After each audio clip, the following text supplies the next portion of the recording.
Fala galera, tudo bem? Esse é o Estogel, seja bem-vindo. Eu sou o professor Horácio Ferraz, falando um pouco sobre geografia humana, sobre populações no dia de hoje, o conceito de demografia, que seria basicamente o estudo das populações em várias unidades espaciais, numa cidade, num país, num território. Então, falando sobre toda a questão da evolução populacional do mundo nos tempos mais modernos, né? O estudo das populações. Quando nós chegamos no ano de 2011, o mundo completou aí 7 bilhões de habitantes. Então, essa marca ela chama muita atenção e ela aconteceu no continente asiático, o continente que tem mais de 4 bilhões de pessoas, ou seja, reúne aí mais de 50, 60% da população mundial. O crescimento da população ele foi lento até o século XX. Do século XX para cá, houve uma explosão demográfica muito grande em todos os continentes, em especial nos continentes subdesenvolvidos, pobres, né? América Latina, África e Ásia. Sem dúvida nenhuma, a Ásia é o principal continente em termos de crescimento demográfico, mas a África e a América Latina também têm uma importante contribuição aí no aumento da população global. Bom, é importante vocês entenderem que na antiguidade as populações não cresciam muito por falta de uma alimentação balanceada, por falta de medicina e, obviamente, inúmeras mortes, né? Uma expectativa de vida muito baixa, uma mortalidade infantil muito alta. Contudo, o final da pré-história, o período neolítico, com a revolução agrícola e a domesticação de animais, trouxe então um primeiro surto de aumento demográfico no mundo. As populações vão pular aí de 10 milhões de pessoas para 100 milhões de pessoas, por exemplo, no Império Romano, né? E essa população ela se mantém dentro desses números durante basicamente todo o período da Idade Média. Por volta do ano 1000, né, na Idade Média, nós tivemos a primeira revolução agrícola que impulsionou a produção de alimentos e com isso, obviamente, trouxe uma elevação de crescimento demográfico dentro do continente europeu. Contudo, doenças como a peste bubônica e outras doenças, guerras, etc., obviamente não permitiram que a população europeia viesse a crescer. Havia, obviamente, uma enorme mortalidade infantil e uma baixa expectativa de vida. O século XX, marcado pela explosão demográfica, com redução da mortalidade e avanços na medicina, as populações do mundo todo elas obedecem a critérios, né? O crescimento demográfico ele obedece a uma dinâmica relacionada ao tempo histórico de cada continente, de cada região, as características socioculturais, né? No caso, regiões mais industrializadas, obviamente, terão menos filhos, regiões mais rurais terão mais filhos, contextos políticos, né? O socialismo, o capitalismo, por diversos momentos, buscou imprimir aí algum tipo de lei para restringir o número de filhos, né? Haja vista a China, a Índia e outras regiões da América Latina mesmo, os governos iniciaram aí regimes de redução, de contenção da taxa de natalidade, condições tecnológicas, né? Obviamente nós temos um maior número de pessoas em regiões ecúmeras, ou seja, regiões com condições climáticas de relevo mais favoráveis. Ásia Meridional, sul da Ásia, região oriental, né? China, Índia, Japão, Europa Ocidental e a costa leste dos Estados Unidos. Essas, historicamente, são áreas de maior concentração populacional, de grandes aglomerados urbanos, por conta de serem áreas ecúmeras. A evolução técnico-científico-informacional, que é um conceito criado pelo geógrafo Milton Santos, ela favorece a ocupação de áreas anecúmeras, ou seja, montanhas, desertos, regiões de extremos climáticos, porque a tecnologia acaba contornando essas limitações de alguma forma. Nós estamos falando de dois conceitos importantes. Um país populoso está relacionado ao tamanho da sua população absoluta. O Brasil tem hoje 208 milhões de habitantes aproximadamente, então é um país populoso, né? País povoado é aquele país que tem um grande número de habitantes por área, por quilômetro quadrado, ou seja, tem toda a sua área ocupada. O Brasil não é um país muito povoado, tem uma taxa demográfica aí de 24 habitantes por quilômetro quadrado, é relativamente baixa essa taxa comparado com países da Europa Ocidental, comparado com países asiáticos, etc. e tal. O crescimento demográfico, ele tem uma taxa que nós chamamos de crescimento vegetativo, que é basicamente o número de nascimentos menos o número de mortos. Natalidade menos mortalidade é igual à taxa média de crescimento vegetativo. A ONU revela estudos de 2005 a 2010 com uma média mundial de 1,2% de taxa de crescimento vegetativo, ou seja, nascidos e mortos, uma taxa de crescimento de 1,2%. Obviamente com diferenças na Ásia, com diferenças na América Latina, com diferenças na Europa. Em geral, a Europa tem taxas muito baixas, o Japão tem taxas muito baixas, a América Latina, a África e a Ásia são taxas maiores, mais elevadas. Fecundidade, fertilidade. Número de filhos por mulher, né? Número de nascimentos e número de filhos por mulher. Entre 2010 e 2015, a taxa mundial, a média mundial, 2,5 filhos por mulher, entre 15 e 49 anos de idade, que é a idade fértil aí da mulher, o tempo em que as mulheres normalmente procuram ter seus filhos, até mesmo antes dos 49 anos, com certeza. No Brasil, a taxa de fecundidade reduziu-se bastante de 1950 a 1960 para cá. Hoje, a taxa atual é de 1,8 filhos por mulher. Lembrando que em 50, década de 60, já chegou a 5, 6 filhos por mulher no Brasil. A taxa de renovação, né, ou seja, para manter a população saudável, o número de trabalhadores, o número de jovens equilibrado, é de 2,1, né? E essas taxas, obviamente, são menores, chegam a ser negativas em países desenvolvidos, Europa Ocidental. Falando um pouco sobre uma teoria que foi criada no século XVIII para o século XIX, do economista britânico Thomas Malthus, né, o malthusianismo, que também deu origem ao neomalthusianismo, que é uma teoria que permanece com essa ideia no contexto atual, em especial no século XX, que seria o seguinte: ele escreve um livro, né, um ensaio sobre o princípio da população, e ele diz que a fome e a pobreza no mundo são inevitáveis, por conta de que o crescimento da população sempre será maior do que o crescimento da produção de alimentos. Ele estava muito equivocado, obviamente, não conseguia enxergar a Revolução Industrial no seu todo, né? E ele basicamente fez uma descrição da população que dobrava a cada 25 anos, ou seja, um crescimento geométrico, enquanto os alimentos eram produzidos em escala aritmética, ou seja, se produziria menos alimentos do que o número de pessoas que o mundo viria a ter.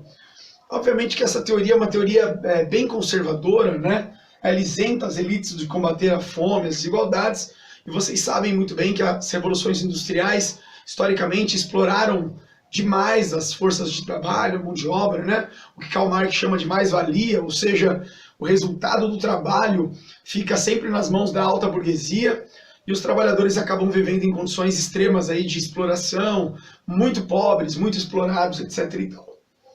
Falando sobre o neomalthusianismo, foi uma teoria utilizada pelos países ricos para justificar a pobreza, dizendo que a pobreza é resultante da elevada taxa de fecundidade dos países subdesenvolvidos, dos países pobres.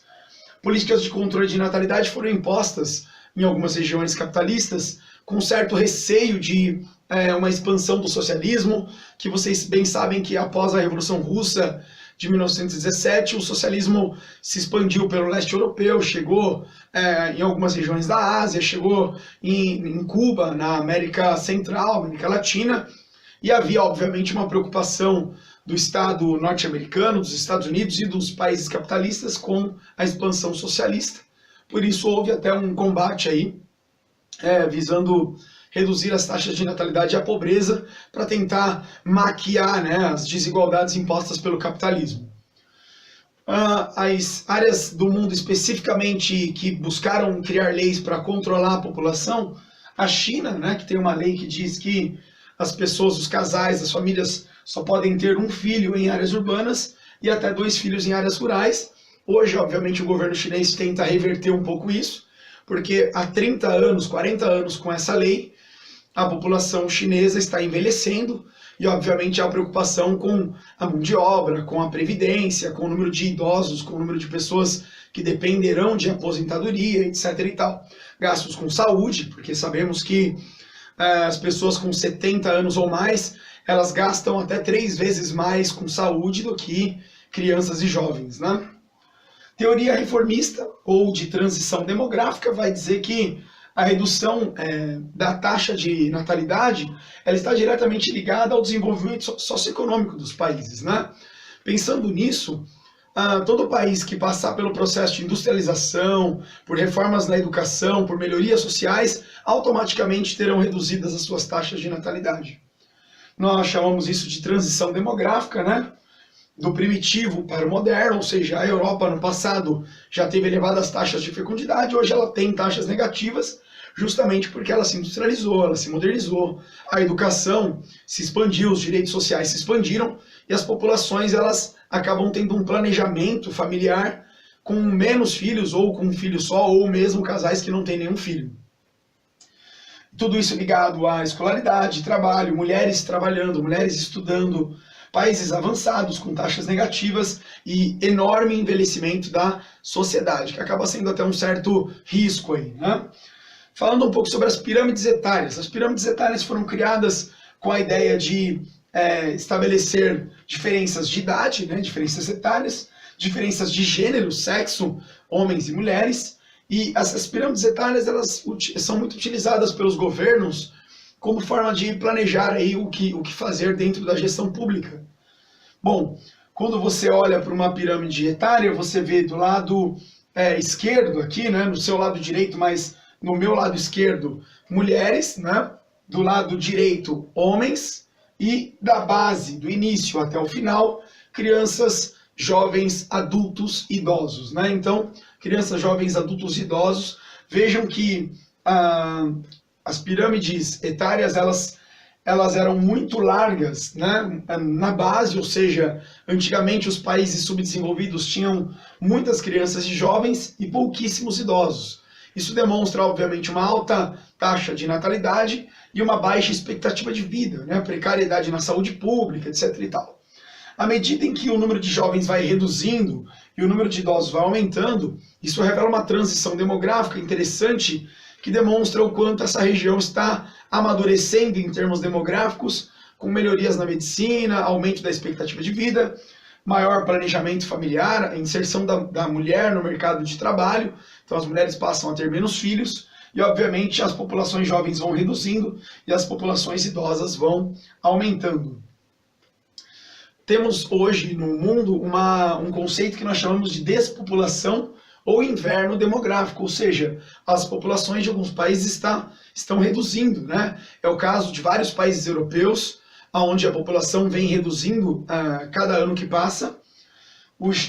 Falando um pouco agora sobre o conceito de gênero, né, homem e mulher, tivemos a 4ª Conferência Mundial da Mulher, em 1995 na China, para tratar da questão da desigualdade, porque é muito claro que existe uma desigualdade enorme de gênero, não só no Brasil, mas no mundo todo, no Oriente Médio, na Ásia, na América Latina, em todos os territórios nós vemos que existe uma desigualdade de gênero.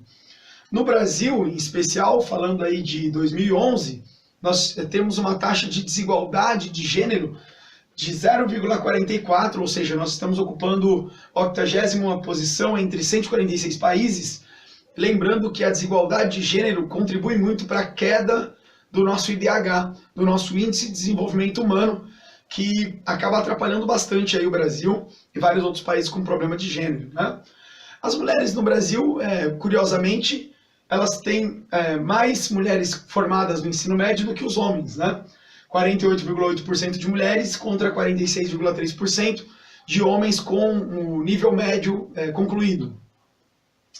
Violência doméstica e sexista é muito, muito grave esse quadro, porque nós sabemos que as mulheres sofrem todo tipo de violência, não só física, mas verbal, psicológica, sexual, enfim. ganham menos, né, trabalham muitas vezes cumprindo as mesmas cargas horárias e os mesmos cargos que os homens, e na grande maioria das vezes recebem salários menores por isso.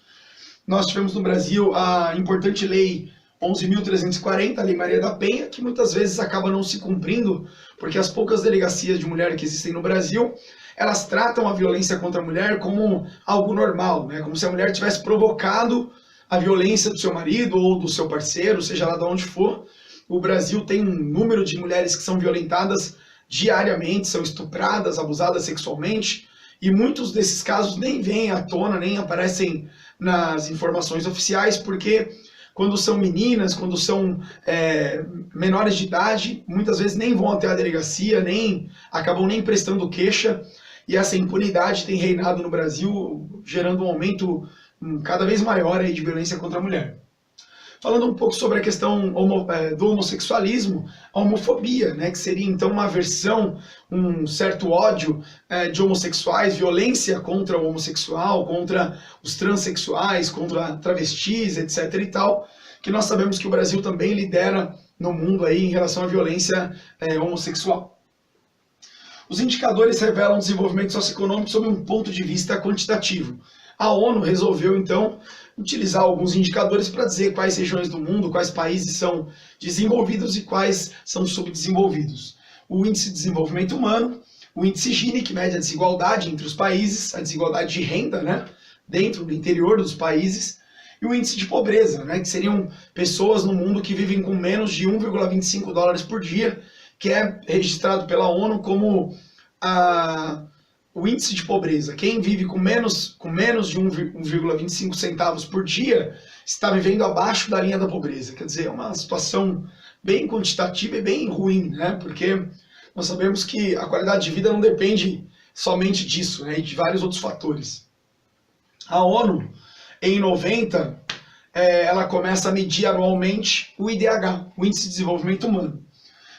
Levando em consideração especialmente a saúde, né, a expectativa de vida, o atendimento à saúde, o tempo que uma pessoa passa na escola, a educação, a escolaridade, e a renda por pessoa, a renda per capita. O IDH é medido de 0 a 1, quanto mais próximo de 0, menor é a qualidade do país, e quanto mais próximo de 1, mais desenvolvido, maior é a qualidade desse país. Não mostra as desigualdades internas, ou seja, não consegue estabelecer um dado real dos países. A linha da pobreza, então, em 90, 1,25 dólares por dia. Para terminar essa aula, em 90 nós tínhamos 1,9 bilhões de pessoas na Terra vivendo na linha da pobreza, né? 43% da população mundial vivendo aí numa média de 2 dólares, 1 dólar por dia. E essa subnutrição, essa fome, essa miséria toda, ela foi reduzida de alguma forma. Em 2008, ela caiu para 1,28 bilhões, que eu não tenho muita alegria de contar isso para vocês, mas podemos dizer que ela reduziu para 1,28 bilhões, ou seja, 22% da população mundial. Tudo indica que essa redução tem a ver com governos progressistas que passaram a distribuir renda, que passaram de alguma forma a dar algum incentivo às populações pobres e miseráveis, e isso de alguma forma reduziu a pobreza extrema, reduziu a subnutrição, e temos hoje em dia, 2017, um retorno de uma onda conservadora de extrema direita que põe em risco, obviamente, a questão do bem-estar social, a questão do Estado de Direito Social. Nós tivemos na Europa Ocidental da Guerra Fria um alcance social muito grande, né? Um estado de bem-estar social, o keynesianismo, né, praticado ali, distribuindo renda para os trabalhadores, dando poder de compra aos trabalhadores, e a qualidade de vida das classes médias europeias melhorou bastante. De 90 para cá, nós temos visto que a pobreza reduziu-se, mas de 2017 em diante, eu imagino que a pobreza venha aumentar, porque nós temos alguns governos de extrema direita assumindo o controle dos países, tanto na América do Norte, quanto na América Latina, na Europa, e obviamente governos conservadores de extrema direita tendem a aumentar a pobreza, tendem a concentrar mais a renda, tendem a praticar medidas mais austeras, né, medidas de austeridade, retirando benefícios, retirando salários e aumentando então as condições de pobreza no mundo. Um índice importante para vocês analisarem no Brasil, que no Brasil em 2011 existiam 16 milhões de brasileiros vivendo abaixo da linha da pobreza e 4,8 milhões em condições de pobreza extrema, na grande maioria composto por pardos e negros, né? 52% da população brasileira é composta por negros e negros de pele clara, ou seja, há uma esmagadora maioria de negros vivendo em extrema condição de pobreza, sem acesso à saúde, educação, renda, e as pessoas insistem em dizer que a questão do racismo é apenas uma desculpa, a questão das cotas e tudo mais. Nós, olhando para a condição dos negros no Brasil, nós vemos que não é nada disso. Realmente, o negro se tornou um cidadão reconhecido há menos de 120 anos, e até hoje os negros sofrem uma discriminação, um racismo enorme, uma violência policial, uma violência urbana sem precedentes. 54 mil pessoas morrem por ano no Brasil vítimas de violência. Nós estimamos que cerca de 30 mil sejam negros, ou seja, está havendo um genocídio negro no Brasil nos últimos anos, né, e sempre existiu. O IDM é o Índice de Pobreza Multidimensional. O que significa isso? A ONU, em 2010, começou a medir restrições graves em relação à saúde, educação e padrão de vida. Estima-se 1,75 bilhões de pessoas que vivem com graves restrições em relação à saúde, à educação e ao padrão de vida. O índice Gini, criado pelo matemático italiano Corrado Gini, entre 84 e 65, ou seja, é um estudo criado no século XX, mede a desigualdade na distribuição de renda dos países, de 0, sem desigualdade, e de 1, uma região, um país muito desigual. O Brasil lidera o ranking do índice Gini como um dos países mais desiguais do mundo. Uma minoria é detentora de quase toda a riqueza brasileira e uma maioria vive basicamente com baixíssima renda, né? Só para confirmar e fechar essa aula, o Brasil tem hoje aproximadamente 80 milhões de pessoas com carteira assinada. 65% desses 80 milhões de trabalhadores vivem com um salário mínimo, que no caso do custo de vida brasileiro, dos impostos pagos no Brasil, da elevada inflação que atinge o Brasil, é um salário realmente muito precário, muito ruim, para que uma família, para que uma pessoa possa ter uma vida digna, com acesso aí à saúde, educação, qualidade de vida, cultura, lazer e tal. É isso. A aula acaba aqui, eu espero que você tenha gostado da aula. Se você quiser, se inscreve no canal, dá um like, e eu te aguardo para a próxima aula. Um abraço, valeu!